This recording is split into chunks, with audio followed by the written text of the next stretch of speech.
السلام عليكم ورحمة الله وبركاته. أوصي نفسي وإياكم بذكر الله والصلاة والسلام على رسول الله صلى الله عليه وسلم، ونقول عودا حميدا بفضل الرحمن. يعني تغيبنا كثيرا ولكن بفضل الله عودنا الحمد لله. طبعا العودة في التوقيت الحالي في شهر رجب.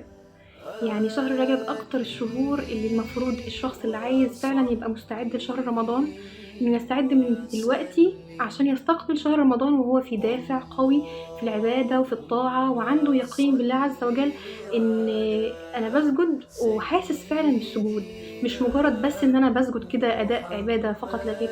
لا، أنت لو تعبت أو أنت لو تعبتي من الفترة الحالية لحد ما توصلي لشهر رمضان هتلاقي في تغيير كلي في الصلاة، في تغيير كلي في أركان الصلاة. مجرد الأركان حتى مش هتبقى مجرد حركات روتينية انت بتعمليها، بالعكس هيبقى لها أثر طيب جدا جدا في نفسك وأثر طيب جدا جدا على قلبك. فدلوقتي نبتدي ونقول ابتدت الأشهر الحرم، فاتخذ من شهر رجب فرصة لتغيير ذاتك والعودة إلى الرحمن الرحيم. عايزين نقول إننا سبحان الله بنمر بفترة كبيرة جدا من الفتور، ولكن لازم نرجع تاني نبدأ من أول وجديد ونرجع مع الله عز وجل من أول وجديد. مش مجرد إن احنا خلاص حصل فيه دروب في حتة معينة أو دروب في وقت معين إن احنا خلاص نستمر على هذا الأمر أو نستوقف على هذا الأمر. لا، الإنسان أو الإنسان المسلم لابد أن يكون له عودة، وعودة أقوى مما كان. احنا عايزين نستعد لشهر رمضان، طب نعمل ايه؟ احنا كنا مثلا في فترة فطور، ما كانش فيه عبادات صح، ما كانش فيه تغيرات صح. اول حاجة هتكلم فيها ان كل شخص مننا عارف نفسه كويس قوي، عارف هو ايه الحاجات اللي عنده دروب فيها، ايه الحاجات اللي عنده مشاكل فيها او مقصر فيها مع الله عز وجل. الفترة دي حرفيا سبحانك يا رب، ربنا سبحانه وتعالى كده لما بيلاقي من العبد الصدق بيفتح لك فتوحات لا تتخيلها. يعني سبحان الله، انت بتبقى داخل شهر رجب كده وانت طب انا عايزه اتغير بس مش عارفه اعمل ايه. ابدا شهر رجب ده يعني مثلا ابدا ازاي، ابدا صح ازاي، ابدا اتغير ازاي؟ اول حاجه تغير من الحاجات اللي عندنا دروب فيها زي ما قلت، وكل واحد فينا عنده نقص في شيء معين في عبادته، هو اكتر حد عارف بيه. استغل بقى الفرصه دي، لعل الله سبحانه وتعالى يفتح لك في التوقيت الحالي فتوحات لا تتوقعها. الاوقات اللي ربنا عز وجل سخرها اصلا تكون سبحان الله يعني فيها الفتوحات كلها، فيها الرضا من الله علينا، يا رب يرضينا جميعا، يا رب يرضى عنا. فدلوقتي الفترة دي جاية لك هدية، ربنا سبحانه وتعالى بعتها لنا هدية. تخيل بقى لو انت استغلتها صح من اول لحظة، والله صدقا هتوصلوا لشهر رمضان هيكون الشخص غير الشخص، القلب غير القلب تماما. ناس كتير بتقول انا لما بدخل على شهر رمضان بحس ان انا باجي في النص كده وبقع، او حتى لو داخل عندي طاقة وعندي قوة في العبادة وفي الطاعة وبحاول ان انا اتضرع على الله عز وجل، وفي تغيرات كتير حصلت مثلا عندي في شخصيتي للأحسن بفضل الله، بس باجي على نص الشهر كده وبلاقي نفسي وقعت. طب ايه الحل او ايه السبب؟ السبب ان احنا ما اشتغلناش على نفسنا من زمان. لا، انت صابر كل ده ومنتظر لحد ما شهر رمضان يبدأ وابدأ بقى ايه اشتغل على نفسي. ما انت شارج معينة عندك هتتشحن شوية، وبعدين مجرد ما مثلا توصل نص الشهر بيخلص الشحن بتاعك. انت بقى ممكن تشحن من قبلها بفترة طويلة بحيث لما توصل للشهر الكريم تبقى انت خلاص عندك سبحان الله كده حب للقرآن، هداية مع القرآن. انت مثلا لو هتبدأ في شهر رجب توصل شهر رمضان وانت سبحان الله عندك كده ايه، مش مجرد ان انا بقرأ، مش مجرد ان انا بعدي كده قراءاتي او بعدي الورد بتاعي يوميا وشكرا.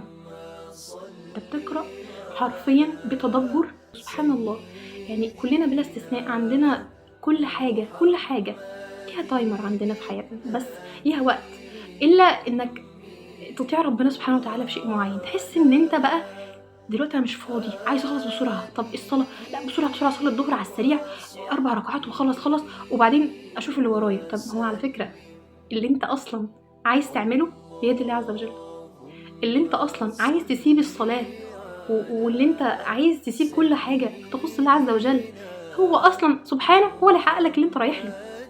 فانت بتستعجل على ايه؟ ما هو الله عز وجل لو انت استعجلت في انك توصل لشيء معين بيد الله اصلا سبحان الله برضو بيكرمنا يعني. والله فعلا سبحان الله، يعني انت اصلا مقصر وما بتأديش العبادة صح، واقل وقت عندك هو وقت ربنا عز وجل اللي انت بتديه ربنا. رغم احتياجك ليه عز وجل. يعني لا احنا كده ادينا الواجب، لا يا جماعه، لا ده ربنا عز وجل بيده كل حاجه خاصه بيه، بيده اصلا مفاتيح فرج حياتك. من دلوقتي اللي واقع في الصلاه يبدا يعدل. نهدى يا جماعه، نستكين في الصلاه. الصلاه سبحان الله ربنا سبحانه وتعالى بعتها لنا هديه. يعني انت ممكن لو عايز تتكلم مع شخص تاخد ميعاد وتستأذنه، لو سمحت عايز اتكلم معاك، لو انت عايز تروح لدكتور مثلا تتكلم معاه شويه، دكتور مثلا نفسي او ايا يكن، تحس انت عايز تدور وتفكر في الفلوس اللي هتدفعها الفيزيتا بتاعت الدكتور الا مع الله جل في علاه. يعني ربنا سبحانه وتعالى اعطاك الهديه دي عشان بس تتقرب بيه سبحانه وتعالى.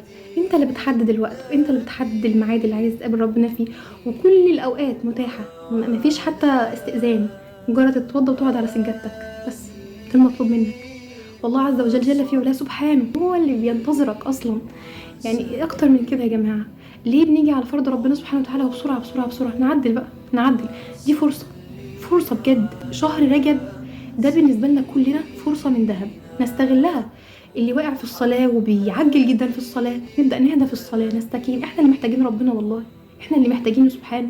طيب اللي عنده اصلا اسقاطات في النوافل، على فكره اللي بيقيم الفرض النافله، اللي بيقيم الفرض صح، اللي عايز يلتزم فعلا في الصلاه على وقتها، دايما حط الحراسه بتاعتك، الحراسه بتاعت الفرض، الرواتب، السنن.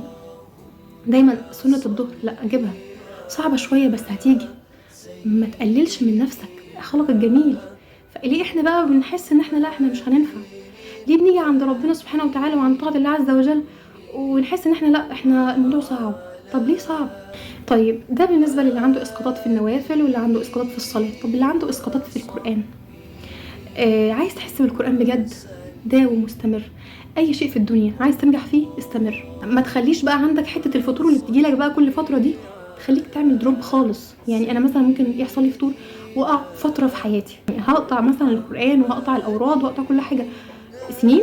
لا يا جماعة ما ينفعش. المسلم قوي، خلق الله سبحانه وتعالى المسلم قوي، والله سبحانه وتعالى يحب المسلم القوي. المسلم القوي خير واحب الى الله من المسلم الضعيف. انت مش ضعيف، انت تقدر تجيب نافله، تقدر تقرا قرانك، تقدر تجيب اورادك. فدي بالنسبه لنا بقى رجب ده هو فرصتنا. ناس كتير جدا تقول، انا بشوف الناس في المساجد في ايام رمضان خصوصا في ايام العشر والحاجات دي، الناس بتبكي جدا متاثرين جدا برمضان. طب انا ليه متاخر؟ انت مش متاخر، الفرصه معاك اهي دلوقتي. ابدا صح، ابدا اعدل اورادك، ابدا اعدل الحاجات اللي عندك فيها دروب، اللي عندك فيها مشاكل، ابدا دلوقتي.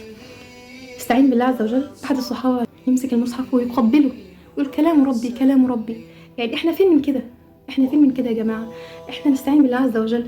حتى وانت بتقرا القران استعين بالله، يا قول يا رب افتح لي، يا رب افتح لي فتوحات يا رب كده من عندك، فهمني قرانك وكلامك يا رب.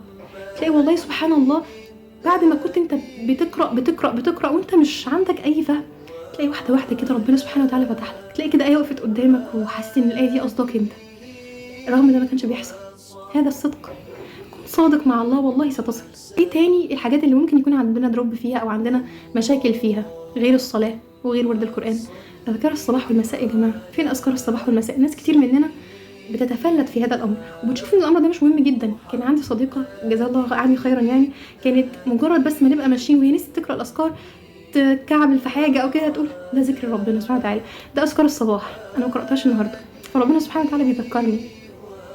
يعني في كده، في كده، في ناس فعلا حرفيا متعلقين بالله في كل حاجه، كل تفاصيل حياتهم ماشيه، اللي هو انا قصرت في حاجه معينه فربنا عمل معايا كده عشان اتذكر. ربنا سبحانه وتعالى بيذكرني، ده اصلا ناس عايشه بالله، ربنا يا رب يذكرني بيه دايما. برضو من الحاجات اللي متفلته مننا اللي عايزين نوصل لها بقى على شهر رمضان نكون فيها فعلا يعني رجال، الا وهي القيام. طيب دلوقتي انا ما بقيمش خالص، عشان ابدا اقيم واحس بالقيام محتاج فتره، ما هي الفتره معانا. ربنا سبحانه وتعالى من علينا بالحياه دلوقتي، انت عايش دلوقتي، استعين بالله سبحانه وتعالى وابدا في القيام حتى ولو ركعه في الوتر. ركعه الوتر دي والله خير من الدنيا وما فيها. ممكن تكون داخل الركعه وانت مش عارف هتقول ايه، مش عارفه تدعي بايه اصلا، وفجاه ينزل عليك هدايه من الله سبحانه وتعالى، تلاقي نفسك بتقول كلام انت مش فاهمه ولا مرتبه، هو ربنا اللي جعلك تقوله. هذا من عند الله. ضروري حتى لو مش هتصلي قيام التزم بالوتر خلال الاشهر الحرم، يعني على قد ما تقدر. والله الواحد يعني بيخجل انه يقول على قد ما تقدر، لان احنا فعلا والله كلنا عندنا وقت فراغ، ما حدش فينا في الدنيا مشغول بقى الانضغاط اللي يخليه حتى مش فاكر ربنا. بركعه يا جماعه احنا بنتكلم في ايه؟ الصحابة رضوان الله عليهم كانوا بيقوموا الليل كله، يعني احنا ما نجيش فيهم حاجة، بس نحاول على قد ما نقدر. طيب بالنسبة للأمهات في سن معين يعني في شقاء شوية عليهم. طيب دلوقتي أنا هعمل إيه؟ أنا ببقى مضغوطة جدا جدا وعندي استرس كتير جدا في حياتي، مش عارفة أتعامل. انوي إنك في خدمة بيتك وفي خدمة زوجك وفي خدمة أولادك، ده لله عز وجل. قولي يا رب أنا بخدم زوجي وبخدم أولادي تقربا لوجهك الكريم، يا رب تقبل مني. والله عبادة. ده برضو بيذكرنا إن كل الأعمال اللي فاتت دي بنقيدها بالنية. دايما خلي عندك نية قبل كل حاجة. ممكن أي عمل تقوم بيه، أي عمل تقوم بيه تحوله من عمل عادي بنيتك بقى اللي هتغيرها وتخلي فيه نية مع الله عز وجل عبادة، تحولت على طول مباشر لعبادة وبتاخد عليها أجر. فأنا بقول للأمهات جزاهم الله خيرا، الله يعينكم جميعا، وحاولوا تخلوا كل حاجة وكل خطوة في البيت وكل خطوة مع أولادك وكل خطوة في طاعتك لزوجك دي بنية تقرب لله عز وجل، بنية يا رب انك تبني بيت في الجنة. انوي كده والله، وخلي عندك يقين بالله عز وجل ان ده هيحصل. انوي بيقين والله سيكون. واخيرا الصيام، اللي عنده مشكلة في الصيام يحاول ولو بقدر يسير. على فكرة في حاجات كتير جدا احنا بنبقى فاكرين ان هي مشكلة بالنسبة لنا وصعبة علينا، بس لما بنتمرن عليها وبنمارس الامر واحدة واحدة بيبقى بالنسبة لنا عادة. فالصيام في هذه الاشهر جميل جميل جميل. طيب في ناس بقى او نماذج معينة بيبقى عندها فطور وهي برضو عارفة ايه الحاجة اللي بتخليها تقف من اول وجديد. في ناس ممكن يرجعها فيديو معين، في ناس ممكن يرجعها كتاب معين تقرأ فيه، بتحب القراءة اكتر من السماع. في ناس ممكن يعني كل ده بالنسبة لها يتركن على جنب وانا عندي كتاب ربنا سبحانه وتعالى بيغيرني بيبدلني. في ناس كده. في ناس عندها اللي يرجعها القيام، في ناس عندها اللي يرجعها الرواتب والسنن، في ناس اللي يرجعها الصلاة على وقتها. فانت اضرب نفسك، انت عارف جواك ايه اللي بيرجعك لطريق الله عز وجل، انت اكتر حد يعرف نفسك. فاجعل هذه الفترة اولا يعني تقرب لله عز وجل ومعرفة لذاتك. ابدأ بقى انك تحط خطوط حمراء كده لأهدافك. على فكرة المسلم مش بانه يكون شخص فاشل، اسفة يعني في الكلمة، بس فعلا المسلم مش فاشل. المسلم ما ينفعش يكون شخص فاشل او ضعيف. حط لنفسك اهداف انك فعلا لازم تحققها، مش بس في الدين، في الدين والدنيا. جزاكم الله عني خيرا، واسألكم الدعاء واسأل الله التيسير لي ولكم. أرجو منكم رجاء أن من سمع هذا الفيديو واستفاد به أن يفيد به غيره، وألا تنسوا إخواننا في فلسطين رجاء بالدعاء في هذه الأيام المباركة. والسلام عليكم ورحمة الله وبركاته.